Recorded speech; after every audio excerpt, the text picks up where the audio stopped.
10 trading rules इस video में मैं आपको बताने वाला हूं। उसके द्वारा आप ETF में बहुत बढ़िया तरीके से ट्रेड कर पाएंगे। इसमें छठा और नौवा रूल बहुत ही इंपॉर्टेंट है, लास्ट तक देखिए। ट्रेडिंग करते समय अगर आपका दिल धड़कने लगे तो बस समझ जाओ कि आपको चेतावनी आ चुकी है।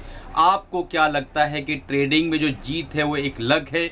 नहीं, वो एक प्लान होता है। किस्मत का खेल बड़ा अजीब होता है, कभी मीठा तो कभी जहरीला नसीब होता है। मेहनत करने वालों के हाथ कभी खाली नहीं रहते, बस थोड़ा सब्र करो, मुकाम करीब होता है।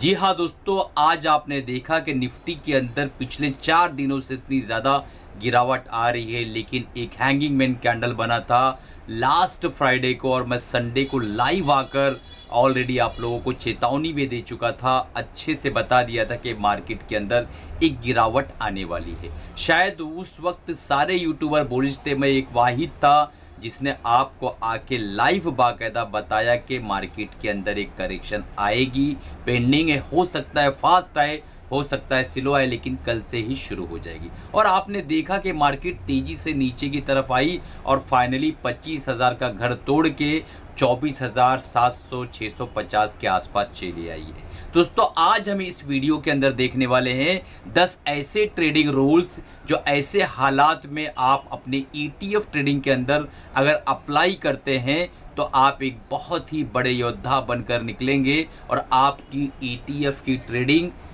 बहुत ही बेहतरीन हो जाएगी। तो इसमें छठा और नौवा जो रूल है वो बहुत ही इंपॉर्टेंट। पहला नियम है, आपको मार्केट की भाषा पढ़ने आना चाहिए। मार्केट ने आपको पहले ही चेतावनी दे दी थी कि मैं गिरने वाली हूं, लेकिन एज अ ETF ट्रेडर आप समझ नहीं पाए कि मार्केट गिरने जा रही है। आप मार्केट की भाषा को नहीं समझ पाए। तो आपको मार्केट की भाषा को पढ़ने आना चाहिए, आपको मार्केट की भाषा पढ़ना सीखना पड़ेगा। दूसरा नियम, आपको ETF ट्रेडिंग को अपनी जीवन शैली बना लेना चाहिए। आमतौर पे ETF ट्रेडर ये सोचता है कि ETF के अंदर कभी लॉस नहीं होता है, लेकिन दोस्तों जरा सोच कर देखो कि अगर आपने किसी ETF को खरीदा और वो 2-3-4 साल तक ऊपर नहीं गया, आपको FD का भी रिटर्न नहीं बना, तो आपको क्या बेनिफिट मिलेगा? लॉस भले ना हो आपका, क्योंकि अगर आप शेयर्स भी नहीं बेचेंगे तो उधर भी लॉस आपको नहीं होगा। तो ETF की जो ट्रेडिंग है उसे अपनी जीवन शैली बना लो। जिस तरीके से आप जीवन को जीते हो उसी तरीके से ETF के अंदर भी आपको बिहेव करना है। अगर आप जीवन के अंदर धैर्य रखते हो, शांत हो, तो आपको ट्रेडिंग के अंदर भी शांति और धैर्य देखने को मिलेगा। तो इसको आप अपनी जीवन शैली के अंदर शामिल कर लो। जब भी आप होटल में हो, आपके दिमाग में ये चलना चाहिए कि फला ETF तो काफ़ी गिर गया है, मैं उसके अंदर अपनी होल्डिंग बढ़ा लूँ या अपनी होल्डिंग घटा दूं या स्टॉप लॉस ले लूं, उससे ज़्यादा वो वाला ETF गिरा हुआ है, वह वहाँ पर जाके अपनी होल्डिंग को बढ़ा लेता हूं। तो इस तरीके से आपको बिहेव करना। तीसरा नियम है, आपको भीड़ से अलग खड़े रहना होगा।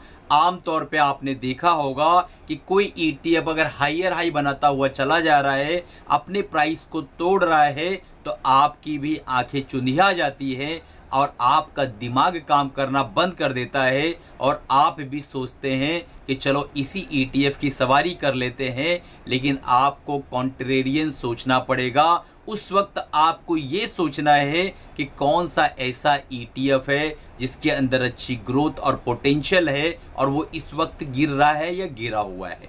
जैसे हमने सिल्वर के ऊपर बात की अपने सारे ETF के स्टूडेंट से कि सिल्वर में किस तरीके से काम करना है, और हमने जो है सिल्वर के अंदर सभी लोगों ने अच्छा खासा प्रॉफिट बनाया है और अब किस तरीके से काम करना है मैंने उन्हें ब्रॉडकास्टिंग करके मैसेज के थ्रू बता दिया है।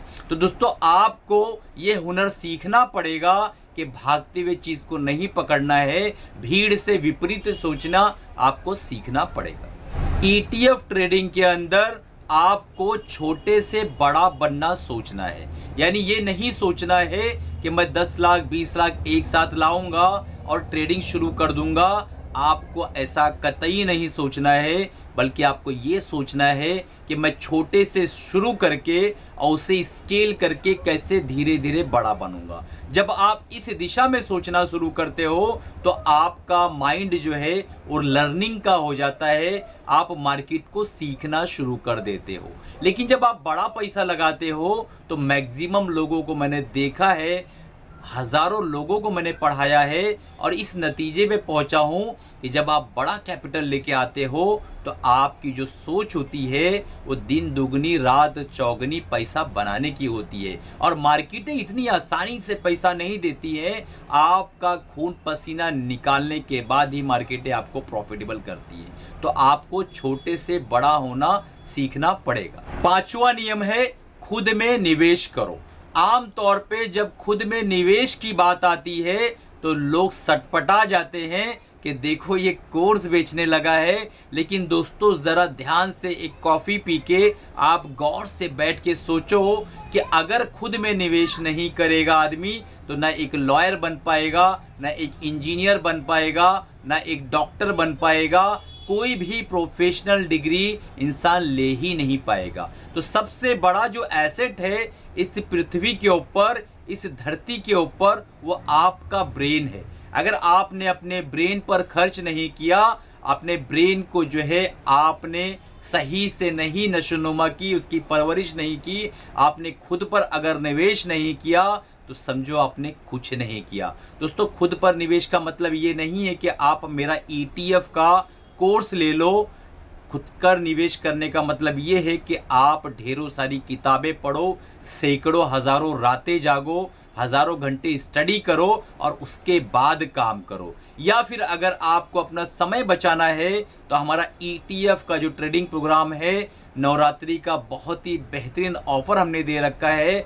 1999 का अंदर जो है मात्र आप उसको जो है इनरोल कर सकते हो और लाइव सेशन अटेंड करके डिटेल में उसे सीख सकते हो। 6वां नियम जो कि बहुत ज़्यादा इंपॉर्टेंट है और इससे ज़्यादा इंपॉर्टेंट 9वां नियम है। 6वां नियम है अपने जोखिम को कंट्रोल में रखो। यानी आप ETF ट्रेडिंग जब करने जा रहे हो तो कभी भी आप जो है एक ETF के अंदर पूरा अपना कैपिटल ना झोंको, बल्कि उसे डाइवर्सिफाई करो, छोटे छोटे टुकड़ों में बांट कर और उसके बाद ETF के अंदर निवेश करो, ETF के अंदर ट्रेडिंग करो। अगर आपने एक किसी सेक्टर के अंदर या किसी एक ETF के अंदर पूरा पैसा गंवा दिया तो आपके पास योद्धा ही नहीं बचेंगे जो आगे की लड़ाई आपके लिए लड़ सके। आज मार्केटें गिर रही है, हमारे सैकड़ों स्टूडेंट हैं जो कि इस वक्त कैश में बैठे हुए हैं। वो क्यों कैश में बैठे हुए हैं? क्योंकि उन्होंने अपने जोखिम को कंट्रोल करना सीख लिया है, रिस्क मैनेजमेंट उन्होंने सीख लिया है। जब मैंने उन्हें पढ़ाया तो वो भी बहुत ज़्यादा भौचक्के थे, लेकिन आज उन्हें पता है कि सर ने क्यों रिस्क मैनेजमेंट को इतना ज़्यादा तरजीह, इतना ज़्यादा इम्पॉर्टेंट दे के पढ़ाया है। 7वां नियम है अपने दिमाग पर कंट्रोल करना सीखो। आमतौर पे मैंने देखा है कि किसी ETF के अंदर अगर आपको अचानक से प्रॉफिट हो जाता है, जैसा अभी सिल्वर के अंदर लोगों को प्रॉफिट हुआ है, तो आप जो है एकदम पगला से जाते हो, वहाँ पे आप प्रॉफिट बुक नहीं करते हो और साथ ही साथ आपका माइंडसेट ऐसा हो जाता है कि किसी भी ETF को हम लेंगे तो इसी तरीके से भागेगा। लेकिन ना ना ना, ऐसा नहीं होता है। होता कैसा है, जहां आप प्रॉफिट नहीं बुक किए हो वो रिवर्स होके नीचे आने लगता है, और जहां आप सोच रहे हो कि मैं बाय करूंगा और ये और ऊपर जाएगा, वो लोअर लोज बना रहा होता है, तो आपका पैसा अटक जाता है। तो कभी भी अपने दिमाग पर काबू करना सीखो और जो प्रॉफिट का खुमार आपके दिमाग पे छाया रहता है उससे दूर रहो। 8वां नियम है जीत एक लक नहीं है बल्कि एक प्लान है।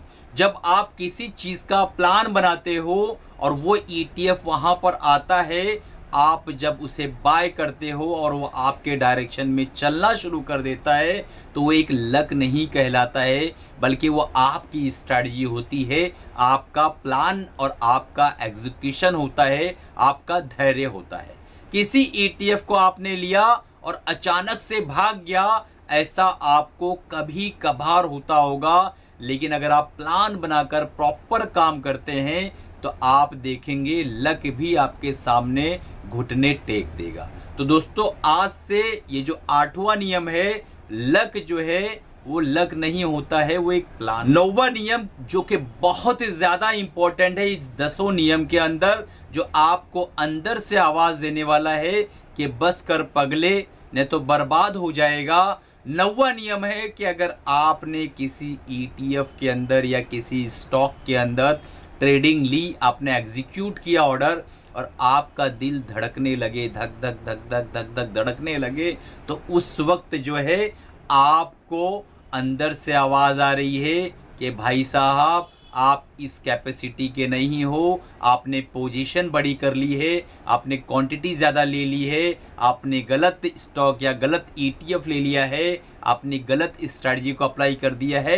देयर इज़ समथिंग जिसकी वजह से आपका दिल धड़क रहा है, या तो आप उस काबिल नहीं हो तो तुरंत उससे एग्जिट हो जाओ। ये समझो कि आप किस काबिल हो। जो आदमी 50 किलो का वज़न उठा सकता है उसे 150 किलो जब दे दोगे तो डगमगाने लगेगा, उसके पैर थरथराने लगेंगे। लेकिन जो आदमी 150 किलो उठा सकता है उसे जब 50 किलो दोगे तो हो सकता है ऐसा गोल गोल घुमा के फेंक देवे वो और हंसी मजाक समझे। तो दोस्तों आपकी अपनी कैपेसिटी होती है, जो आपका दिल है वो आपको बताता है कि भाई साहब सतर्क हो जाओ, मैं धड़क रहा हूँ, आपने कुछ तो गलत कर दिया है। अब चलते हैं देखते हैं 10वां नियम। इससे पहले बहुत इम्पॉर्टेंट अनाउंसमेंट, हमारा ETF का नवरात्रि ऑफर बिल्कुल स्टार्ट हो चुका है। 3 तारीख तक हम जो है बैच को लेने वाले हैं। अगर आपको सीखना है तो तुरंत अपनी जो है सीट्स को लॉक कर लो। बहुत लिमिटेड सीट्स के लिए हमने मात्र 1999 में आपको ETF देने का प्रयास किया हुआ है। तो इस ऑफर को तुरंत ग्रैब करो और अभी अपनी सीट्स को लॉक कर लो। अब चलते हैं 10वां नियम। 10वां नियम ये है कि आपको अपने नियम का गुलाम बनना होगा। अगर आपने निर्णय कर लिया कि मैं इस ETF को 100 पे खरीदूंगा और अगर ये 85 तक आएगा तो भी मैं खरीदता रहूंगा और मैं ऐसे ऐसे काम करूंगा, आपने एक स्ट्रैटेजी बना ली, आपने 100 पे जो है एक लॉट या एक यूनिट ली और उसके बाद वो नीचे गिरा, फिर आपने ली, उसके बाद और नीचे गिरा, आपकी पोजीशन साइज बड़ी हुई, लॉस आपका बड़ा दिखने लगा और आपको थरथरी और घबराहट तारी हो गई। ऐसा आपको नहीं करना है, बल्कि आपने नियम बना लिया कि मैं ऐसी एंट्री करूंगा और ऐसा एग्जिट करूंगा। तो अपने नियम का आपको गुलाम बनना है, आपको अपने नियम का बॉस कभी नहीं बनना है। इवन दो आपने उस नियम को बनाया है, आप ही ने नियम को लिखा, आप ही ने बनाया है, लेकिन अब गुलाम बनने में फ़ायदा है तो आप उसके गुलाम बन जाओ दोस्तों। तो ये वीडियो कैसा लगा? अगर अच्छा लगा हो तो लाइक करो, चैनल को सब्सक्राइब कर लो, बेल बटन दबा दो, अपने फैमिली फ्रेंड्स तक दोस्तों वीडियो को शेयर करो। मिलते हैं लाइव सेशन में।